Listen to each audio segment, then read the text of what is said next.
let's say you got rid of 2 million people from the country, every single immigrant that lives here, or even 5 million, they'll just reduce the amount they spend by those 5 million people.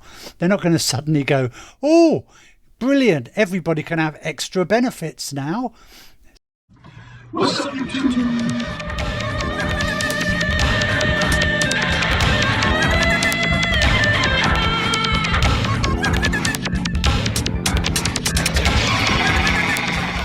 Oh, yes. Yeah, that's good. What's up, YouTube? Hello, it's me again, and I'm very excited because I've just hit the 1,000 subscribers mark. Thank you to anyone who has subscribed. Don't forget to like and subscribe about there. I wanted to say thank you to some of my loyal fans. The Respected Lex, you are a strange little man, and thank you. It makes lots of comments and says some strange things. The Peckham Poet, Gary Rigby, I think it is, just incredible. He's a bit of a twat, pretends to be my brother, I don't know why. 54 Spatula, thank you. You're a lovely man. You have a picture of yourself covering your face, which always makes me laugh in a way. James War, of course, James War 2150. Love those numbers at the end of your name. And lovely bit of bugle 219 is one of my firm favourites, and I mean that firmly, like a firm handshake. And Tyler, you know who you are. And of course, just, my beautiful family who support me and love me. My parents who sadly are no longer with us. Thank you for creating me. And that's it. Thanks. I'm there. I've achieved it. I now make virtually no money. But with your help, I can one day make cash from talking shite. So it's now time for Britain Will Never Be the Same. The truth about immigration and cultural change. Snappy little title there. I was looking for something. I could not find anything yesterday. I was getting a bit depressed, frankly. And then I found this GBNews documentary. This is 25 minutes long. It's not really Adam Curtis, but I think it will be funny. So let's do a deep dive right into the heart of this flaming ball of truth. And protests Whoa! have swept across Britain in recent weeks. The Britain I grew up in was the most peaceful, the most gentle, homogenous society that has ever existed. That has been Why is he going on about the gays? Homogenous. That's got nothing to do with it, mate. destroyed. Opinion polls show immigration is the number one issue of concern to the British public. Do you think there should be... Which opinion polls? Is it? I don't think it is. I think the greatest concern to most average people in Britain is they haven't got any money. And, of course, the debate is whether that's all down to immigration. Be more immigration or less? Less. You should stop it. Less, obviously. Putting all these people into hotels when we've got our own people struggling, living on the streets is absolutely disgraceful. I've been home. Can I just say the reason they're in hotels is because the last government and probably successive governments haven't built the infrastructure to house the immigrants, where they should be in detention centres, which aren't nice. And I mean, I'm not saying that's great, but these people surely would be happy if they were in detention centres. But you have to build detention centres in order to have places to put them. You also need to process them properly so that you can get the ones out that aren't meant to be here quickly, and the other ones can get in and working and paying tax. That hasn't been done either. So That's why they're in hotels. They're not in hotels so that they can sit and drink the minibar dry every day. My name is Stephen Edgington and I'm a GB News reporter. Stephen Edgington, he's really edging. He's edging the narrative of what Britain has become. What has this country become? What? In this documentary for GB News, I want to find out how Britain became a nation of immigrants. Disgusting. Are you proud to be British? Yeah, I'm ever so proud because... So he says how it's become a nation of immigrants. Then it cuts to him asking a woman who looks like she might be an immigrant, are you proud to be British? Acknowledging that she is British. Good start. I lived like half of my life here, and my children, they got free education. Free education? The medical bills. Are you proud to be British? Medical bills? What? We pay their medical bills? I hate British people. I hate them. All British people should have no medical bills, no free education, no free university. They don't get that anyway anymore. They should have nothing. I hate the British. Are you proud to be British? Used to be. I used to be proud to be British, yeah, but now there's all these people coming over here and working and paying tax. And that pisses me off because they look different. I mean, there are communities in England that basically don't look like England anymore, and I think that's where the loss of the familiar for many people becomes so existential. It's very true. The loss of the familiar is a good way of stirring up division in society, because if things look a bit different, people get a bit upset, don't they? I mean, where did the old what's a thing that we used to have that we don't have anymore? Remember when zebra crossings were cow crossings, when it was black and white, but it was in the shape of a cow's markings, not an African zebra? Remember those days, the old cow crossings? Remember the cow crossings when it didn't look like an African zebra? Remember those days? And when the pelican crossings were duck crossings. They were proper British duck crossings, not pelicans from Southeast Asia or wherever they're from. Those were the days. Remember the old days of the duck crossings? I visited two places at the heart of the immigration debate: Great Yarmouth, a town which voted for a Reform Party MP, and Leicester, one of Britain's most diverse cities, which itself voted for an independent Muslim Member of Parliament. I began in... A Muslim? But for crying out loud, the least we can do is knock them out before we cut their throats and hang them upside down. That's the least we can do. Yeah. Great Yarmouth, a place with 1,000 years of history. Now it is one of the poorest in the country. I ventured to a local pub to speak with Great Yarmouth's new MP, Rupert Lowe. How has immigration changed Great Yarmouth? I think a lot of the seaside towns have found that whether you call them economic... It's so sad. He suffers from a horrible disease of the spine, which has left his torso very short. He can hardly see over the top of a table in an average pub anymore. Rupert Lowe has a terrible disease, Creutzfeldt-Jakov's disease. The disease mainly affects the lower spine and buttocks, dramatically shortening the torso. Please help us to help Rupert Lowe. For as little as £2 you can give Rupert Lowe a bed for the night, some hot soup and a plastic diaphragm which, when inserted into the lower spinal area, will offer succour from this debilitating condition.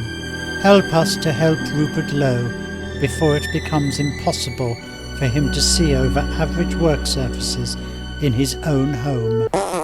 These people have been settled here, and it has damaged and changed the way in which people feel about their area, and I think people here are genuinely concerned. There are those who say that immigration has been good for Britain, diversity, the food is better, makes us a more interesting place. The food is better. He's coming up with some arguments here. He's trying to come up. He can't think of many because he never really thinks about the good side of immigration. So all he can come up with, the food is better and it's more interesting. And I wonder what the answer to this will be. Let's see. What do you think about that? Well, I'm not interested in that. I think at the end of the day, what we're seeing, I'm not as interested. you probably know, GDP per capita is actually lower than it was. Yes. If you target immigration carefully, you end up with GDP per capita going up. Target it carefully. Get them all out, in other words. Let's see why GDP goes up. If you target immigration carefully, you end up with GDP per capita going up because you're actually augmenting and improving what the structures that you've got. That meant nothing at all. GDP is going down. It has been going down for a long time, as we all know, since 2008, since COVID, since the furlough scheme, all that stuff. That has got nothing to do with immigration and everything to do with corporations stealing or being given all the money, banks, etc., which should be going to ordinary people. But obviously, if we could just augment the structures, then, you know, we'd all be better off.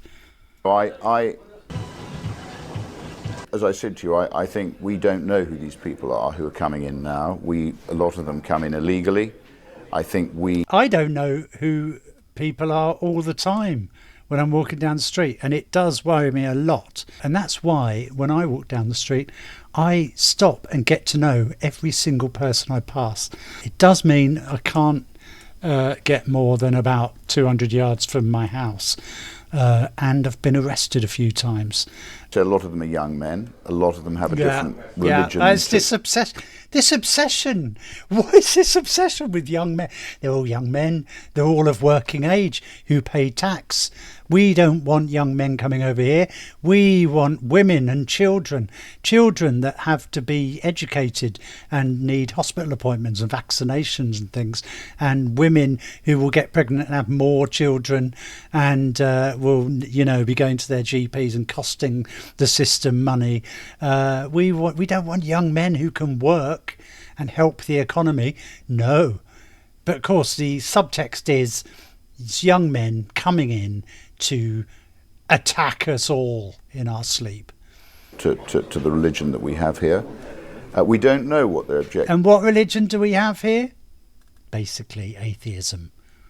We're a secular society, mate.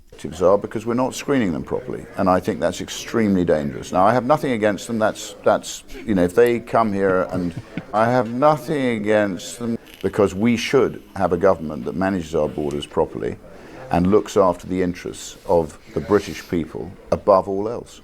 A lot of British people are black, but that's not what these people are going on about. That it is a racist party. Candidates have been accused of racism. What do you make of that?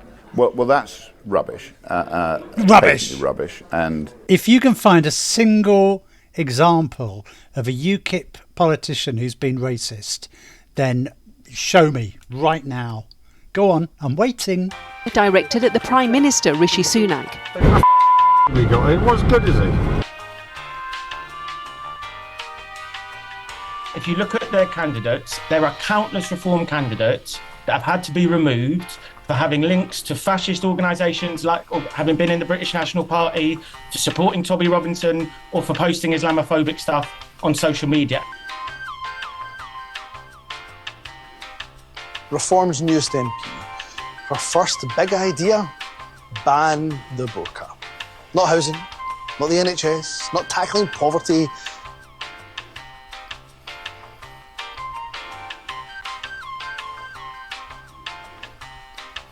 I don't think anybody in London even understands just how close we are to civil disobedience on a vast scale in this country, and I regret saying that. Of course, there were some bad eggs that turned up at Epping. There were the usual far-right thugs. Well, we're British, we're English, we're free, our women are free, our 10-year-old child's a free, girl or boy. We don't live their life. But I'm not racist, never been racist, right? But... And then you have Rupert Lowe, another one who is elected as a Reform MP. He wants to ban halal meat.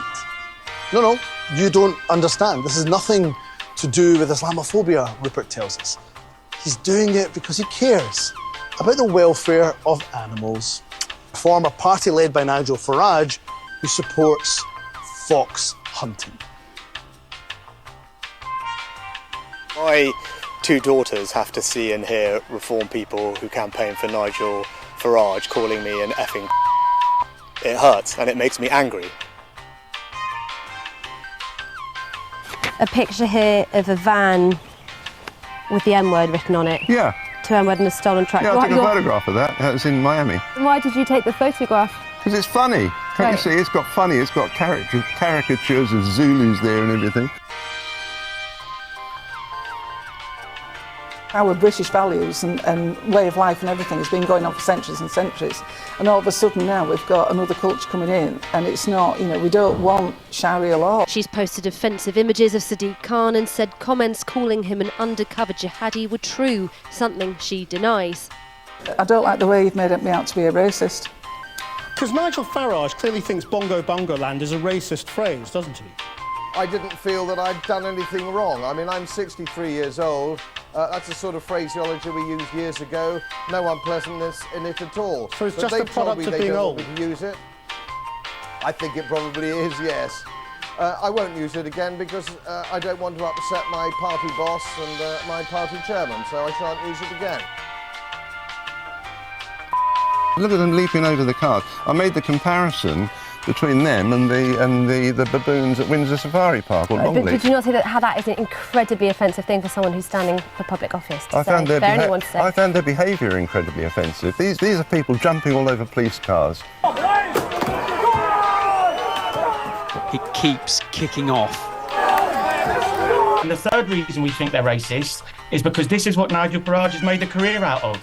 His hero is Enoch Powell, the UKIP days, he's sucking up to Elon Musk and Donald Trump. He's a racist and we've got to call him out for that. Get the young recruits there, with guns on the beach, target practice, and shoot them. I rest my case. That it is not racist to have a concern about untargeted, unplanned, mass legal and illegal immigration. It's not racist to have that view. Anyway, I think I'm going to stop it there because I think I can get... there's a lot more grist for the mill in this one. So I'm going to do a part 2 for this. Thank you for watching. It's the same. It's quite interesting watching these videos, this propaganda stuff. All of the people in these videos have concerns that are completely valid. We don't have much money and nothing much is being spent on the welfare state. It's shrinking, the NHS is collapsing, but it isn't because of migrants, is it?